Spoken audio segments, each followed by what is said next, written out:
Welcome back. The 2022 Pulitzer Prize winning play Fat Ham is coming to the Huntington Theater. It's described as a fresh take on Shakespeare's Hamlet, seasoned with Black queer joy and a compelling examination of love and loss. Joining us now is Marshall W. Mabry IV, who plays the role of Juicy, and Tony-nominated director Stevie Walker-Webb. Gentlemen, how are you today? Good. Thank you for having us. Thank you for being here. Yeah. So, Stevie, this play is Shakespeare reimagined. It is, and it's not Hamlet.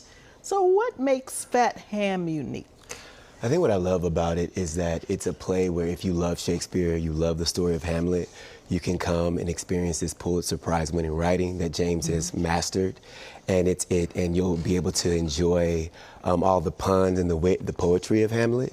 But if you don't love Shakespeare, you feel like, oh, I don't know how to approach that work. This is a really great way for you to meet Shakespeare and meet this incredible play that is so celebrated. Okay, so Marshall, there are lots of themes running through this play. It's an exploration of masculinity, queerness, and familial acceptance, and it's also a comedy. It is. So is the audience going to have more laughter than in the tragedy that we associate with Hamlet? Absolutely. This play for me, it kind of works on, it works on the same level as all my favorite sitcoms. It feels like Martin, like A Different World, like the Jamie Foxx show. Yeah. And I think, we got some laughs in there that you need for Hamlet. Okay, so it takes place in a backyard.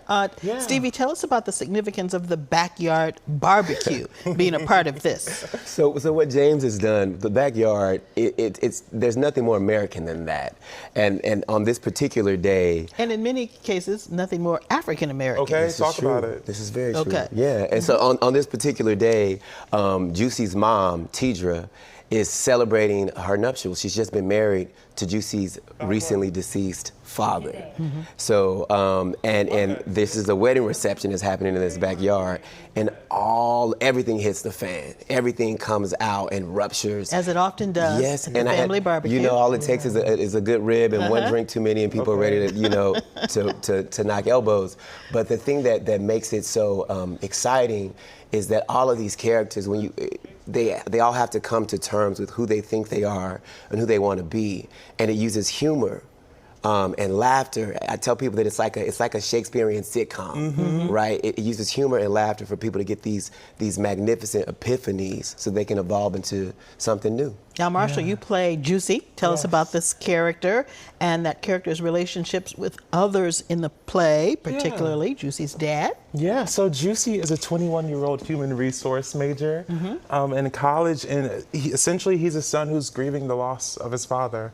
And he's really trying to figure out what's going on just in that realm of feelings. And his father's ghost comes back and has a request of him.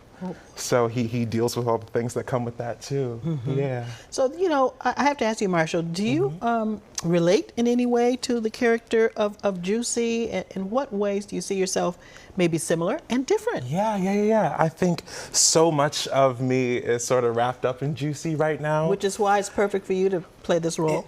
This role specifically for me has been a dream role for the past 2 years. I did a TED Talk on Hamlet at 17, so it's all, now playing a kid that's 21 at 21 who is obsessed with Shakespeare and is using it to sort of grapple with the world around him.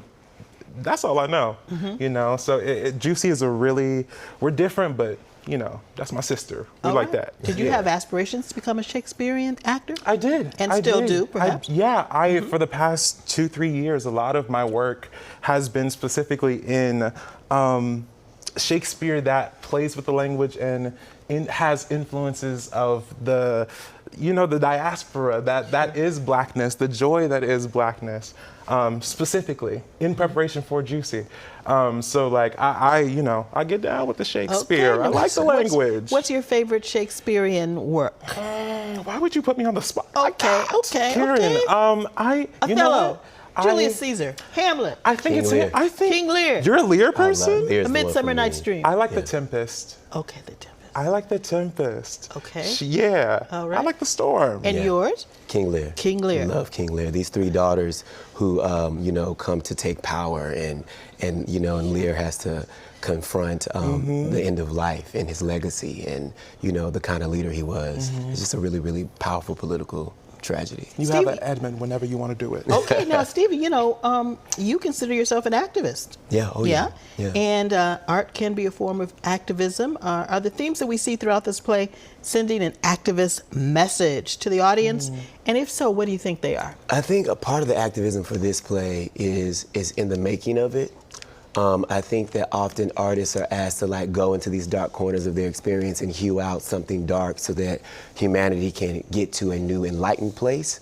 And I'm making sure that in this room that it's joyful, that we're having a good time. Yeah. And so I think that we're cooking the food, and my grandmother used to say, whatever you put in the food, people feel and taste that. And so that's just not the ingredients, but that's the spirit of it. So when the audiences come to see this play, they're gonna feel that rapturous joy that these really just smart, just talented Black actors are putting on that stage.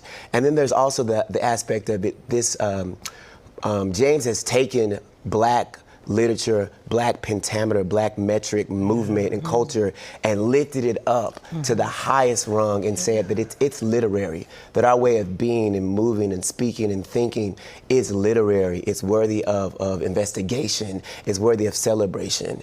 And he's done that. He's taken this hyper nuanced story about a Black family, but lifted it up to the Grecian universal scale. And in this moment where our country is so divided, there's something really powerful about saying all of us have these things in common. That there's the thing about mother love and father love and trying to figure out how families can come together around difficult things. That's deeply universal. It's fabulous. It's fabulous. I can't wait to see it. We can come back and talk about what I think are the connections between Shakespeare and rap. Oh, yeah. Yes. Let's okay. talk about we can it. talk about that. All right. Steve and Marshall, thank you so much for joining us. Everybody, Fat Ham hits the stage Friday, September 22nd through Sunday, October 22nd, 2023 at the Calderwood Pavilion at the BCA. Thanks so much for watching, everybody. Be sure to follow us on Facebook and Instagram. Have a good afternoon.